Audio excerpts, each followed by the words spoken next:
Bienvenue dans cette nouvelle édition du QG Week-end. Au sommaire, le président ivoirien Alassane Ouattara sur les terres de l'ancien président Henri Konan Bédié. Le chef de l'État entame ce dimanche une visite stratégique de 4 jours dans le centre du pays à 1 an de l'élection présidentielle.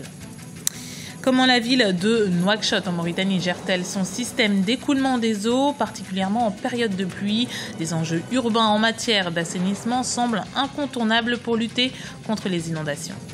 Et puis l'Organisation mondiale de la santé a publié un dernier rapport vendredi 12 septembre. 2400 personnes ont succombé au virus Ebola malgré les dispositifs sanitaires mis en place. Le chef de l'État ivoirien Alassane Ouattara débute ce dimanche une tournée dans la région de Daoukro, dans le centre du pays. Une visite stratégique pour les observateurs à un peu plus d'1 an de l'élection présidentielle de 2015. La région incarne le fief de l'ancien président Henri Konan Bédié, l'allié qui lui avait permis de s'imposer. Guillaume Durand. Le président ivoirien Alassane Ouattara entame ce dimanche une tournée dans le centre de la Côte d'Ivoire, dans la région de Daoukro. Si cette visite affiche comme ambition le renforcement local et régional ainsi que la consolidation de la décentralisation, elle revêt un caractère stratégique à 13 mois de l'élection présidentielle. Daoukro est en effet le fief de l'ancien chef de l'État Henri Konan Bédié, leader du PDCI, le Parti démocratique de Côte d'Ivoire, partenaire clé du président Alassane Ouattara. Il y a une dimension particulière qui tient compte du fait que les deux leaders sont des alliés aujourd'hui politiques dans le cadre du RHDP. Et dans la perspective de la présidentielle 2015, du débat sur la candidature unique, on peut s'attendre à ce que des gestes forts et des actes forts, des révélations même interviennent au niveau de la réconciliation, au niveau de la relation entre ces deux responsables politiques qui se sont connus depuis longtemps, qui ont eu des divergences dans leur parcours, qui se sont affrontés et qui aujourd'hui se retrouvent. Le PDCI, à 1 an du scrutin présidentiel, est divisé.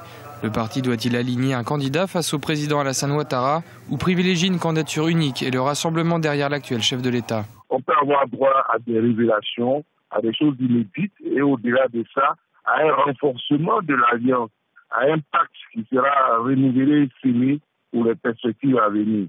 Déjà, les adversaires de la candidature unique sont inquiets. Ils pensent même que, à cette occasion, la décision définitive d'une candidature unique sera annoncée. Mais qui connaît bien son respect du PDCI et des procédures peut indiquer que ce ne sera pas le cas et qu'on retournera certainement à une convention ou aux instances du PDCI pour valider cela. En octobre 2013, le PDCI, dont nombre de militants s'estiment perdants dans l'alliance actuelle, avait décidé de présenter un candidat issu de ses rangs à ce scrutin. L'enjeu pour le chef de l'État Alassane Ouattara lors de cette visite est donc de donner le sentiment à Henri Konan Bédié et ses sympathisants de co-gérer le pays avec lui. Un processus déjà en marche puisque le 3e pont sur la lagune d'Abidjan, en construction, pourrait porter le nom d'Henri Konan Bédié. Le gouvernement algérien entend augmenter son investissement dans la presse. Le ministre de la Communication, Hamid Green, a annoncé ce samedi l'imminence de plusieurs projets relatifs aux médias. Le multimédia et l'audiovisuel vont être pleinement intégrés dans le fonctionnement des agences de presse algériennes. Plusieurs bureaux de l'agence APS vont également être installés à l'étranger. Enfin, 2 journaux électroniques devraient faire leur apparition. En cette période de pluie, Nouakchott, la capitale mauritanienne, doit faire face à des problématiques d'assainissement de l'eau. Les inondations sont un véritable fléau. Le transport de l'eau représente déjà une question cruciale. En 2007, une étude a noté que près de 70% des ménages étaient approvisionnés par des charretiers privés. Les précisions de Franck Nedofina. Nouakchott, une nouvelle fois à la merci des eaux. Les dernières pluies qui se sont abattues sur la Mauritanie ont eu de nombreux effets néfastes sur la capitale Nouakchott avec ses 1 million d'habitants, le tiers de la population totale. Eau stagnante, inondation des rues, dans certaines communes comme Arafat, on a pu enregistrer jusqu'à 60 000 mètres d'eau. Une réalité environnementale qui fait ressurgir la récurrente question de l'assainissement dans le pays. Le gros lot de notre clientèle déserte le marché en période de pluie. Ils ne veulent pas prendre le risque de se déplacer et la situation peut durer plusieurs mois. Il y a aussi les gens qui sont exposés à des maladies telles que les diarrhées et ainsi de suite, puisque là il y a manque d'hygiène, les ordures un peu partout. Et puis, il n'y a pas de mesures d'hygiène qui ont été prises pour, par exemple, au moins désinfecter ou autre. Moi, j'ai pas pu travailler aujourd'hui. La plupart des routes sont impraticables. Il faut que les autorités nous soulagent.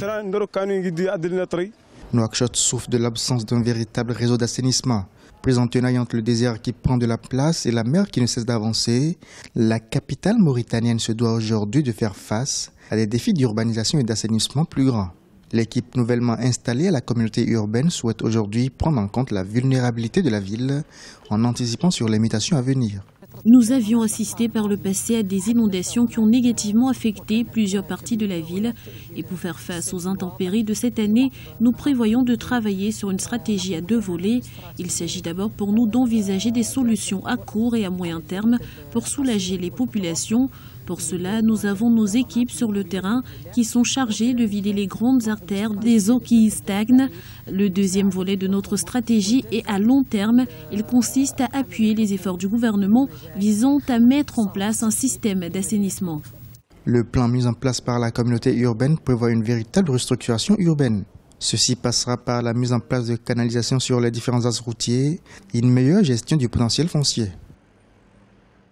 Malgré les dispositifs sanitaires, le nombre de personnes touchées par le virus Ebola est passé de 2300 à 2400 morts en quelques semaines. Une rapidité qui révèle la vulnérabilité des systèmes de santé africains. Les pays touchés tentent malgré tout de s'unir pour endiguer la maladie. Les précisions d'Aminata Jack. Endiguer l'épidémie d'Ebola qui sévit actuellement en Afrique de l'Ouest, tel est l'objectif que se sont fixés les autorités des pays touchés par le virus. Cependant, la fièvre hémorragique est devenue une préoccupation de tout un continent. En effet, la maladie a atteint des proportions sans précédent qui alertent tous les pays africains, notamment en ce qui concerne la solidité de leur système de santé. Le vrai problème de notre système sanitaire qui est fragile et parfois même inexistant, dans des pays qui sortent de situations de crise et de guerre, qui n'ont pas eu le temps de reconstruire et de rebâtir leur système sanitaire. Donc pendant longtemps, le système sanitaire n'a pas su réagir. C'est face à la persistance des cas et face au nombre de décès que les médecins se sont posés des questions et ont fait d'autres investigations qui ont révélé l'existence du virus Ebola dans la sous-région. Les défis à relever en matière de santé en Afrique restent énormes. Certaines populations connaissent encore de réelles difficultés à accéder aux soins de santé. Pourtant, l'assurance maladie est récemment entrée dans une phase d'extension sur le continent. Plusieurs pays ont entamé la mise en place de la couverture maladie universelle. La priorité devra être également la couverture sanitaire universelle. Aujourd'hui, la population paye elle-même les soins de santé. Il est temps qu'on puisse protéger le risque sanitaire en offrant à tous nos pays une assurance maladie. En Afrique, chaque pays dispose de son propre système de santé par rapport à son histoire et aux conditions économiques et sociales, même s'il existe des traits communs dans l'organisation et la gestion. Le financement de santé reste majoritairement public. Pas vraiment sûr que cela suffise à répondre de manière efficace aux défis sanitaires du continent.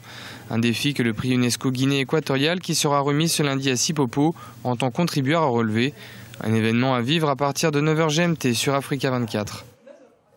Et vous avez bien sûr reconnu le commentaire de Guillaume Durand. C'était le journal de la rédaction. Merci de l'avoir suivi. Retrouvez dans un instant une nouvelle édition du QG Week-end sur Africa 24.